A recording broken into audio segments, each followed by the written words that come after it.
What's up guys, Tea Party Jackson here, and here we are for the updated artifact guides. Why am I updating this guide? Yeah, because mostly a lot of things changed and I had the chance to test more artifacts, and yeah, I changed my opinion about a lot of artifacts, and that's the reason why I'm gonna update most of the artifacts, or the preference when you should pick those and when you shouldn't pick those. So let's go. But first, let me tell you that this is only my opinion, and also some things I gathered, infos I gathered by myself or with help of my guildmates. So it is not like it is the best option you can do, or it's everything I say is 100% right. I'm ready to talk about it in the comments, so if I make a mistake and you have a different opinion on some of the artifacts, we can talk about it in the comments, guys. And I really like to talk and discuss with you in the comments. So yeah, just for your info.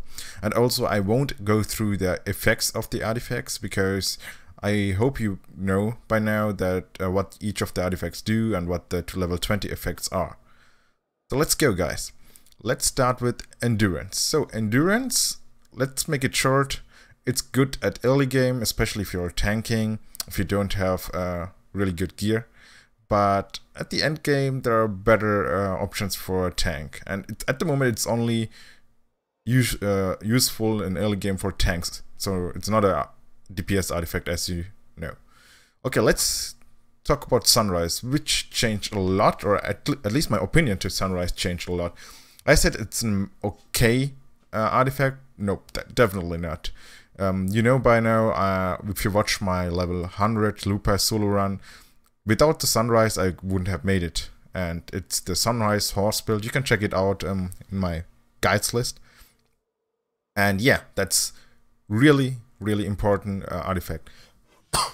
Sorry, guys. So, yeah, why is it that important? Because if you have low damage, it's gonna boost your damage really hard. The white procs deal a decent amount of damage, but if you get a red proc, it triples your damage. And if you pick a white, the white shiny buffs, they scale on your damage, and if your damage is tripled, they're gonna deal even more damage. So it's incredible boost of damage, especially if you are playing solo Dark Lord, or if you're gonna go solo Dark Lord for Lupas. It doesn't matter if you're two-hand or one-hand. The best option is, at the moment, use the Sunrise. It should be high level though, because the procs are more frequent if it's higher level, and you need a decent amount of procs to clear Lupas faster. So for solo or one-hand, for two-hand or one-hand Dark Lord, it's the best option for solo Lupas at the moment.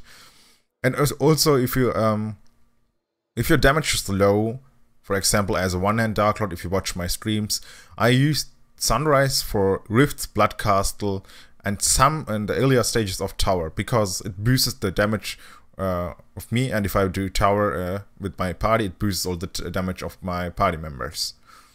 And also, if you are running, for example, Lupas 100 with 5 man, and you carry someone from the guild who has low damage, for example, a War Mage or Whisperer or a Blader, you can ask him or tell him to get Sunrise, because obviously he won't deal that much damage with his bad gear, whatever the reason may be for his low damage. But if he takes Sunrise, he can boost your damage, or counter his lack of damage with the buffs from Sunrise, and boost the team's damage with that. So that's what we usually do if we try to boost someone who never who didn't unlock level 100 Lupas in our guild. He most of the time he takes Sunrise. Okay, so you can also use Sunrise, as I mentioned earlier, in Tower for special tactics, like, you know, the stage 69 Bloodcastle boss. You can actually try to skip from 69 to 78 if you have really good damage, and if you lack the damage, you can collect some red procs in the earlier stages, place them around where the 69 boss could spawn, and then just keep moving to 69. And as soon as you're in 69, you can pick the red orbs one by one, and that's gonna boost your damage so hard, guys. That's one of the reasons, or one of the tactics which a lot of guys use to skip from 69 to 78. Just for your info. Okay, the next one is Frozen Heart. And Frozen Heart, I need to test it a little bit more. I know there are some, or at least one of my viewers told me about that if you go for Frozen Heart, you have free, almost capped crit rate with that artifact, and you can spend your soul points or for other stuff, so you don't have to put your soul points on crit rate anymore. And especially we are talking about DPS, so this artifact is for DPS, not for a tanking purpose. So yeah, but I didn't test it though. I really want to test it, but you know, if you watch my stream, I'm too lazy to level up a War Mage. I'm asking for help from some of my guildmates. Maybe they're gonna test it for me. So yeah, just wait for it. At the moment, I would say it's not the best DPS artifact. Even if the tactic works, I don't think it's gonna out DPS the other DPS artifacts. Okay, let's move to the next artifact. It's Rainbow, and that one is pretty balanced artifact. You know that, yeah, because it has buffs which boost your survival. For example, the CC immunity or the evasion increase, and it also has damage boosting buffs, like the attack speed and attack damage boost, but it's just a little bit like a lucky proc, so it's not like sustain. You won't have 100% chance of having those up all the time, and the chance of having those buffs decreases if there are lower mobs, which means, so it's good for a huge amount of mobs. So if you're fighting a horde of mobs, it's good, or actually one of the best artifacts DPS wise. But as soon as you have low amount of mobs, like let's say like 3 or less mobs, or especially boss fights, it's actually not that useful anymore. But as a blader, for example, you should go for Rainbow over Frenzy on large amount of mobs, especially if you are, for example, if you're fighting in higher level towers. My bladers, most of the time, they take Rainbow because it boosts their damage, and there are a lot of mobs which won't die that fast, so it's not like 10 mobs and 9 of them die in a few seconds. No, on the higher stages they're gonna stay for a while, which means you're gonna proc more Rainbow buffs, and yeah, it's gonna help them to sustain longer, and it also help them to deal some more amount of damage, or more damage. Sorry. Okay. So as I said, but it depends on luck, and you need a decent amount of mobs to proc those effects, even on high level 100. So if you have the artifact on level 100. Okay, so the next artifact is Mask of Performance. Oh, I forgot, guys. Those artifacts here are not good for PvP. That's why I didn't talk about PvP yet, because the PvP relevant artifacts are on the next page. So those are not the best options for PvP. So Mask of Performance, this one is viable for PvP, but not the best one. I wouldn't suggest to take it at the beginning when they unlocked the PvP 3 vs 3. A lot of guys used it, but in the higher ranks you will see close to no one, or actually no one is using Mask of Performance anymore. Why? Because obviously it's gonna help you, or it's gonna, yeah, you won't die that often.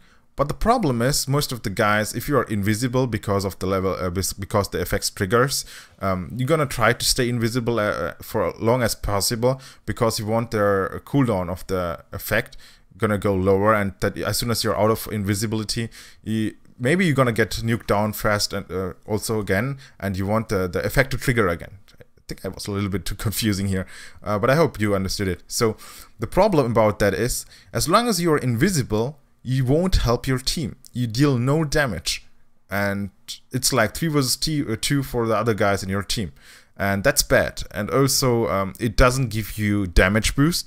It doesn't give you actually any survival boost while you are visible. That's why it's a bad option. And for PvE, it's like, no, don't take it for PvE. I can't think of any situation where it's useful in PvE, guys. Okay, let's move to Chennai City. That one was kinda confusing, because after I talked about this in my last guide, there was one guy, don't want to call names, he insisted that this is the best artifact for level 100 solo Dark Lord runs. But I was kind of, I didn't believe him, and at some point I was like, okay, come, let's try it. And I tried it out, and this artifact may help you at the early levels. It doesn't matter if you're talking about Lupas or Tower. It could be much stronger than any other DPS artifacts, especially if you are using a Dark Lord or Blader, because those are the classes which have constant knock-ups and yeah, airborne or knockbacks. So, but at the end, so when the mobs are getting tankier and deal much more damage, this artifact won't help you to survive longer, and you only depend on the knock up. So if they resist the knock up or any reason, if you can't knock them up, you're fucked. So sorry guys, but yeah, it may be strong at the early stages, as I said, but at the end, no, definitely not. I tried out what the guys suggest. I had better stats, better equip, but it didn't work at all. It worked on lower Lupas, obviously better than other artifacts, but in the level 100 Lupas, you died too much, because as soon as the mobs are down and not knocked up, even if it's only for 1 second, if they hit you, you don't have any defensive stuff. So yeah, that's the bad thing about it. Okay, let's move to Frenzy, which is one of the most picked artifacts for DPS. In PvE, it has constant DPS. So compared to Hysteria or Rainbow, it doesn't have a lucky proc or something like that. It has a constant DPS boost, and also as soon as you have max stack, you have movement speed bonus, which means you can dodge and kite better with that. So especially good for Whisperers and Warmages, and you can see them also use this artifact actually pretty often in Lupas, actually in every other content too. But I always said Hysteria is the better artifacts, is better than Frenzy, and we're gonna talk about it as soon as we talk about Hysteria. This artifact is good on boss fights, because it doesn't need, as I said, a lot of mobs to proc any lucky effects, and yeah, so it's a good artifact, especially if you don't have really good gear or really high soul level, which is actually needed for Hysteria. As I said, we're going to talk about it as soon as we talk about Hysteria. Now to the PvP. Frenzy is really bad for PvP in my opinion. Why? Most of the bladers and tanks going to take Allegro. And Allegro really likes Frenzy, because Frenzy means an opponent with Frenzy has to deal sustained damage to keep his attack up. And also he need that to have his movement speed buff up all the time. But all those sustain damage or sustain attacks which you need for Frenzy is also a possible attack which can trigger Allegro. So if you're in endgame PvP or in higher ranks PvP, you will see no one is using Frenzy. Every DPS is going for Hysteria. And I'm gonna explain it when I am at Hysteria again. So Frenzy and Hysteria are kind of like, Frenzy is good until Hysteria, until you got the gear for Hysteria. Okay, Allegro. Allegro is the must-have artifact for PvP. I would suggest, especially for Dark Lords and also for Bladers. Most of the Bladers I know are using for PvP Allegro. Some of them are still using Hysteria, which is also viable. But Allegro is pretty strong for PvP. And if you are at one-hand tank, Dark Lord, and playing a lot with your party or with your guilds, it's also a must-have tank artifact.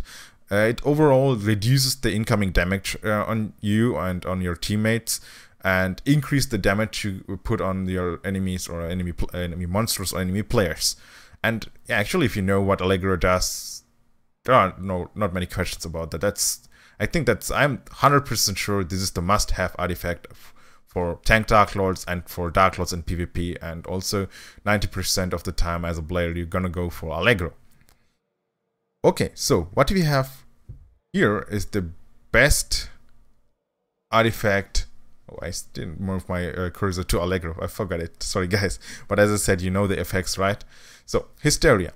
Hysteria is the next and the last artifact we're gonna talk about, and which I already said is the best endgame DPS artifact. I won't change my opinion there. So why is it why is it the best at the end game, not a little bit earlier? Or why I would suggest still I fucked it up. Sorry. Why I still suggest to go Frenzy first and then Hysteria is because, as I said, Hysteria needs really high soul level, because you need the crit cap for Hysteria. So stats-wise, you need the crit cap for Hysteria, and if you're using Frenzy, you don't need to have the crit cap, so you don't need to put a lot of points in crit rate.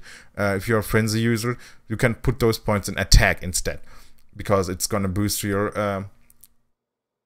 damage, not your crit damage. Frenzy is boosting your actual damage, so it's gonna benefit if you have more points, puts more soul points in attack than in crit rate. So, and Hysteria is the opposite. You need the crit cap because everything with Hysteria do benefits from crits and the crit damage. So yeah, you need really high crit rate, or actually capped crit rate. You need high soul level to get attack above 2, and also perfect gear. As soon as you have those, you will see on high level towers, most of the war mages gonna use Hysteria. Also in PvP, it is the best DPS artifact. Why? As I said, every other artifact depends on sustained damage, which is going to trigger Allegro, and Hysteria is the only one which you can use without poking the enemy. So you can just use, for example, as a War Mage Bloodfest, and if one of those hits triggers the Hysteria effect, so the 400% damage effect, it's gonna one-shot a Dark Lord. Obviously, you need a decent equip, but it's gonna one-shot a Dark Lord.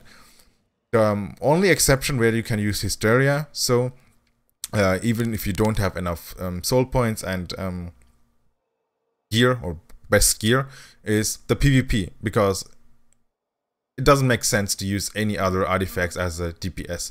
Hysteria is must-have in PvP as a DPS, War Mage or Whisper. Okay, so that's it actually, guys, and I hope I didn't forget anything, and sorry for my scrubs there.